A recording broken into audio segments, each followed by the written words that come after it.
small conversations today. We're talking micro. Okay? I'm here with Mega. Mega is a service dog,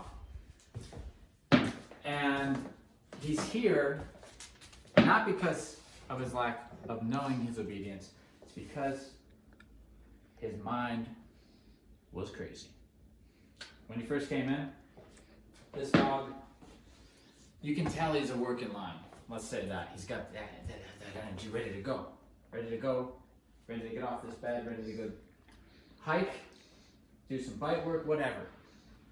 But his job actually, for the type of work that he does, is to be chill and relaxed. And so, what we want to do is make sure we fulfill him, the nature of the dog, outside of his role as a service dog, which I'm sure will be when he goes home, in the form of some hikes, maybe some play, some tug, whatever it is you think is appropriate at certain points throughout the day so that he does get a release for his energy. That's just being responsible. On the other end, when he's working, a tap on this remote, like I just did right there, should focus him in on the situation at hand and calm his mind. You want to be able to reset him as the handler. So right now, as a service dog, once his mind gets disturbed and he's in this aroused state, which does not take much for him, a leaf could blow by, and there you go. Just sends him out of his previous training into La La Land. And the owner has complained that she can't get him back into being in work mode, like properly focused and working, doing his job.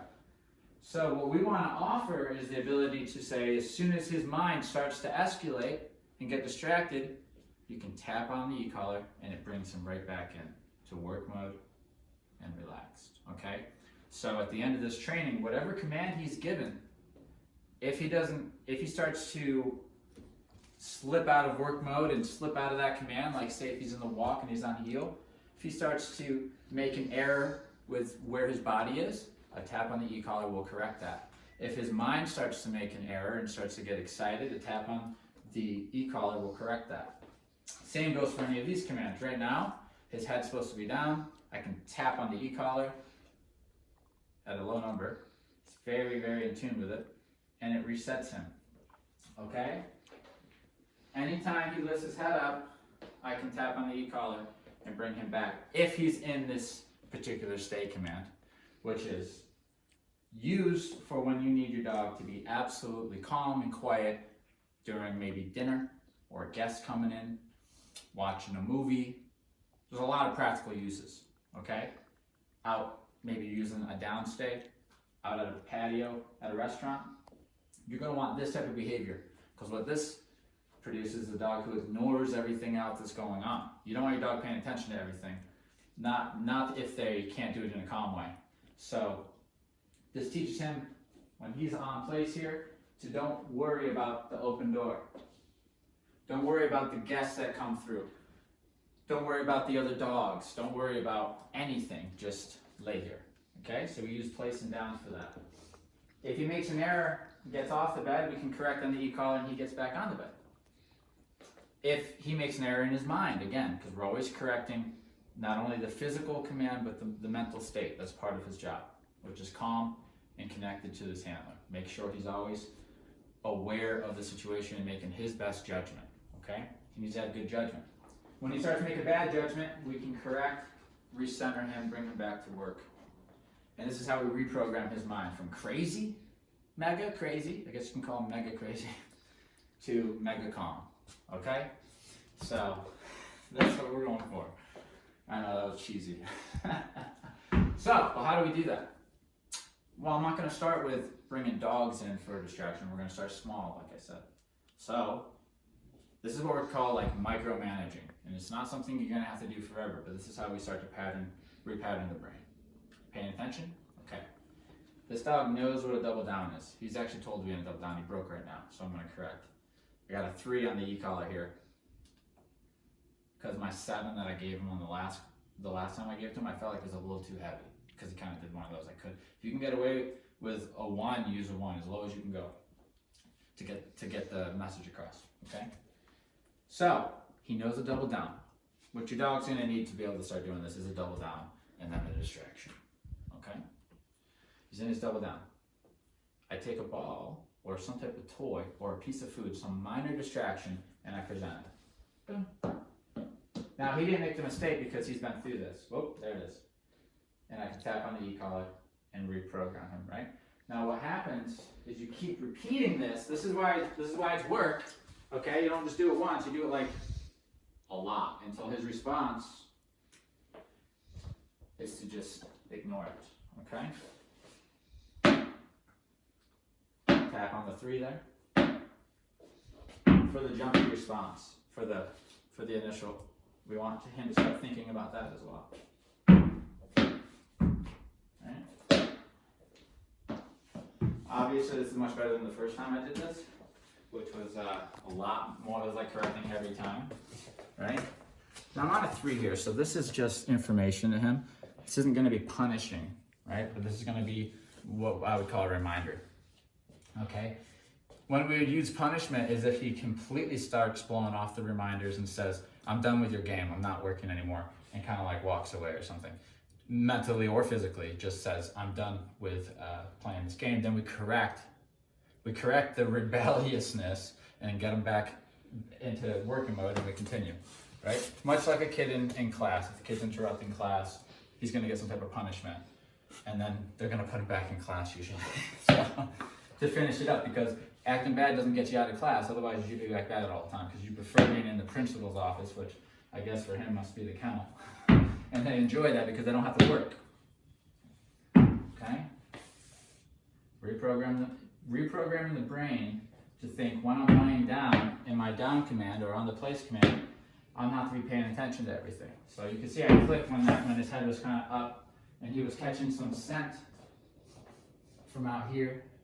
That's why we opened the door too. It's just another layer. When you first start, do it with the door closed. But once it becomes easy, add another layer of distraction. You can feel there's a difference in the room now.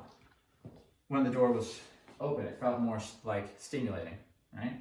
So this is one layer back. You just start in a quiet room with a ball or a squeaky toy or a piece of food. And then you move to maybe if there's a doorknob. Right? Because a lot of dogs will get up and come to the door at this point once they hear it. It's like a crinkle of some chips, which we should probably get down here. Because, for the dog, of course. He's going to hear these sounds, these common sounds that might trigger. And I tapped here, by the way. Okay? I tapped on that 3 to remind him.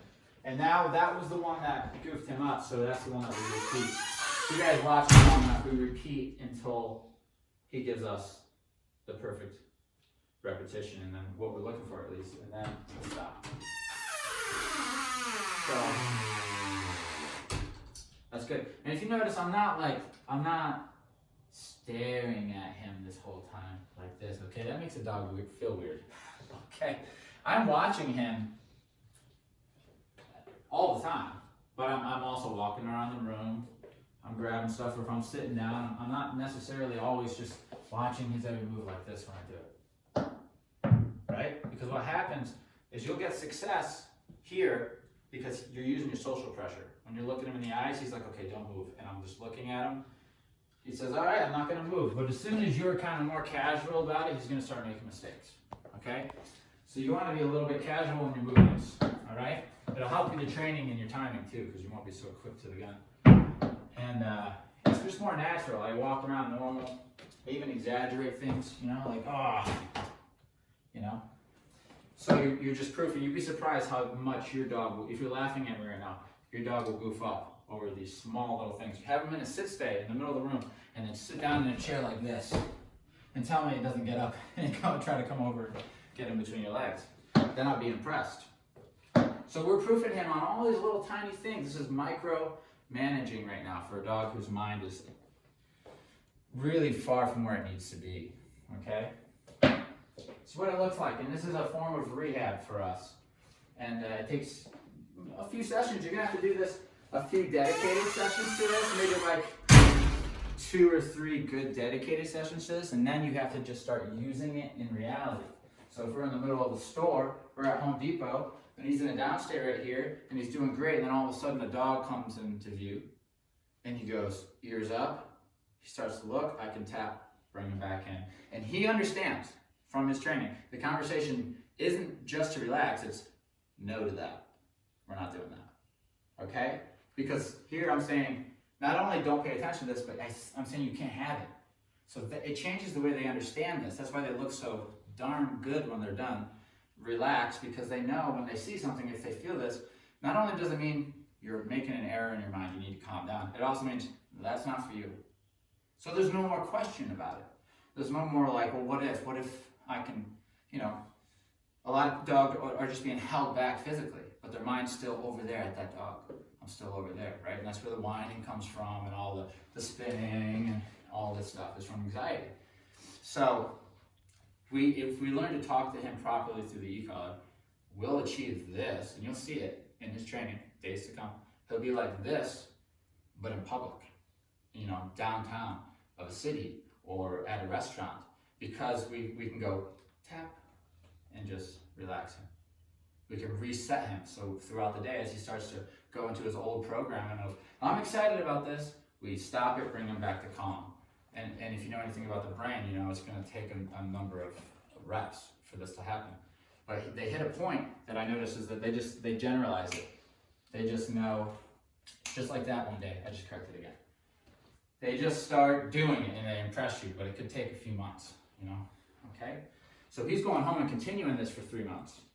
So we're starting it, we're getting the language down, we're making some massive improvements on him. He's gonna look good going home, but it's not done because now it needs time. It needs a few months, 2 to 3 months, to just continue to reprogram him till he's truly defaulting to these types of associations that we're now setting of, I hear something means I ignore it. We can actually get him to the point where there isn't a thought process for him anymore, as much. Some of these dogs are just gonna always kind of give one of these and then relax, and that's fine.